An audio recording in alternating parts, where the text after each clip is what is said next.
Hey guys, welcome to my channel Soumya's Book Station. I'm Soumya. If you like my videos, please like and share them and subscribe to my channel. So today's video is an October wrap-up video, as in I'm going to tell you guys which all books I read in October and how I liked them. The first book that I read in the month of October is Only Love by Eric Segal. This is a love story, but not a mushy one. It's about two people, Matthew and Sylvia, and how they meet in Paris while training to be doctors. They both get posted to a war-stricken country in Africa named Eritrea. Their love blooms in Eritrea, but because of the violence in that country, they get separated and they go back to their respective lives. Basically, this book is divided in two parts, the past scenario and the present scenario.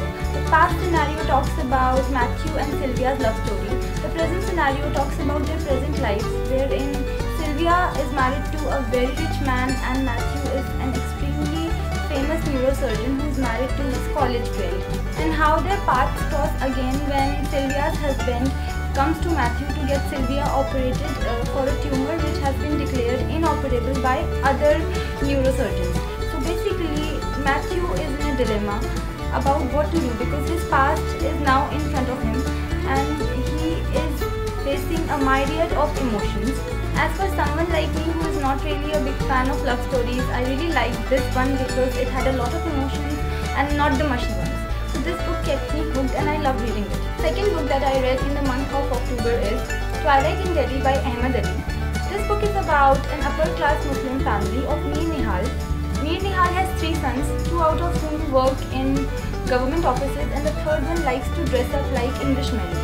His third son, Asghar, is unmarried and in fact he is in love with a girl named Bilqis. He wants to marry Bilqis, but it takes a lot of convincing on Asghar's part and his elder sister's part to convince Mir Nihal to let Asghar marry her, as Mir Nihal is not consenting in the beginning because Bilqis's ancestral lineage is not as rich as Mir Nihal's family.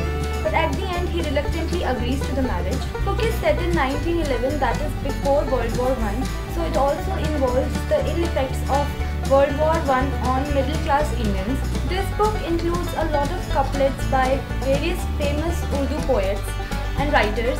This book has a very sorrowful and sad theme going along because it's as if the author is mourning about an era long forgotten and long lost. While reading this book, it was like I was transported to a completely different world that I never knew about. As for how I liked reading it, I would just say that this book left me speechless and I did not want this to end. I just did not. So I just loved reading this book and this is one of the best books that I've ever read. This is all I can say. The third book that I read in the month of October is The House with a Thousand Stories by Aruni Kashyap.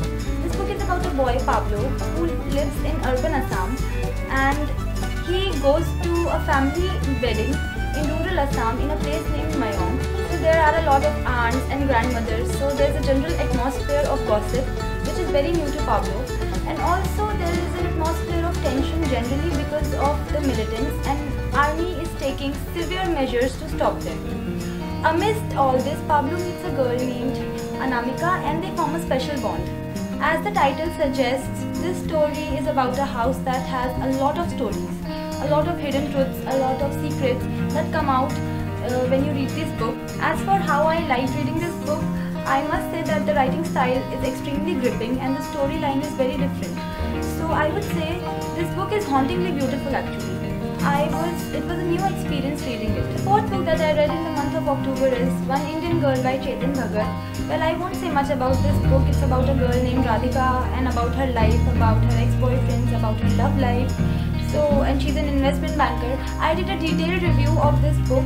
I'll link it in the description down below so you can watch it if you want to. The fifth and the final book that I read in the month of October is A Dance with Dragons, Part 1, Dreams and Dust by George R.R. Martin. This book is the part 1 of volume 5 of A Song of Ice and Fire series. For those of you who do not know, Game of Thrones is based on this very series, so it's got to be amazing. This book has all the stuff going on in the TV series in a much detailed manner, but that does not mean that it is any less engaging because George R.R. Martin's style of writing kept me hooked. As for this particular book, the pace of this book according to me was just correct. It was not too slow like some previous books in the series, and it was not too fast. So I enjoyed reading this book a lot.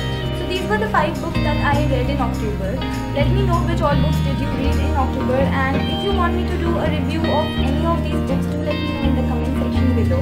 I hope you enjoyed watching this video. If you want to connect with me on my social media, then the links are in the description box below. Bye till